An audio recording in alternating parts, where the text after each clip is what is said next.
1 hour to 1 day after CME eruption.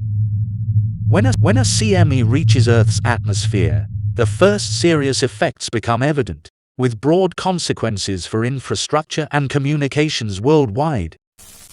Electromagnetic disturbances. In the first hours after a CME eruption, extremely strong electromagnetic disturbances occur, affecting the operation of communication systems and electrical power. Radio signals become distorted or interrupted, impacting long-distance communication, including air traffic. Satellites near Earth's orbit are exposed to intense radiation and high-energy currents, causing damage and disruptions in their operation. The Global Positioning System, GPS, and communication satellites become unstable, leading to navigation and communication errors. By the first day after a CME eruption, geomagnetic storms become more pronounced. These storms affect Earth's magnetic field and create additional problems in the electrical infrastructure. High-voltage power lines become even more susceptible to disruptions, leading to power outages in affected cities and regions. Due to strong electromagnetic pulses, disruptions of power outages, water supply, and complete telephone and internet communication failures are becoming a new reality. Industries and healthcare institutions are grappling with operational instability, jeopardizing lives and the economy. 1 day to 1 week after CME eruption. Several days after a coronal mass ejection, CME eruption, the world would experience an extremely critical situation that would evolve through multiple phases, from empathy and cooperation to potential social anarchy. Day 1, Day 3. Initially, there would be shock and confusion, but people would quickly start to connect and express empathy towards those most affected.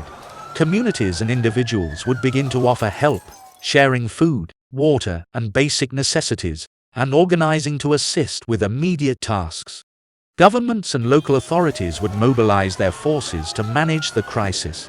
Soldiers, rescue teams, and humanitarian organizations would be dispatched to the affected areas.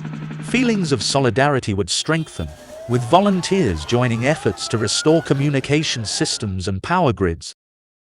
Day 4, Day 7, as the crisis became more evident, tensions would arise due to limited resources, food shortages, and growing population needs. Some regions might experience conflicts and thefts due to a lack of basic goods. Governments would strive to coordinate emergency operations. Local authorities would take control of resource distribution and organize the protection of affected areas. 1 month after CME eruption.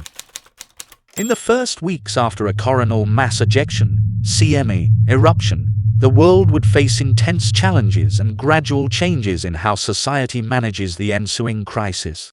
Fuel shortages would hinder people's ability to move from cities to rural areas, where they might have better access to food supplies. Heating homes would become impossible. In the most affected areas, armed groups or criminal organizations could begin to emerge, exploiting the chaos and weakened authority. Social unrest and increasing tensions among people would transform into anarchy unlike anything civilization has experienced. During this period, due to an extremely powerful CME eruption, our civilization would find itself in a situation reminiscent of the pre-electricity era. Murders, robberies, and hunting of animals in the wild would escalate, and the scarcity of basic necessities like water and food would render them luxuries, as the current civilization would struggle to survive as our ancestors did. According to some estimates, the civilization's population could shrink by as much as half. The potential impact of a powerful coronal mass ejection, CME, on our modern civilization is a sobering reminder of our vulnerability in an increasingly interconnected world. The scenarios described here highlighted the critical importance of disaster preparedness and international cooperation in safeguarding our way of life. It is not a question of if such an event occurs, but rather when we will face this unprecedented challenge.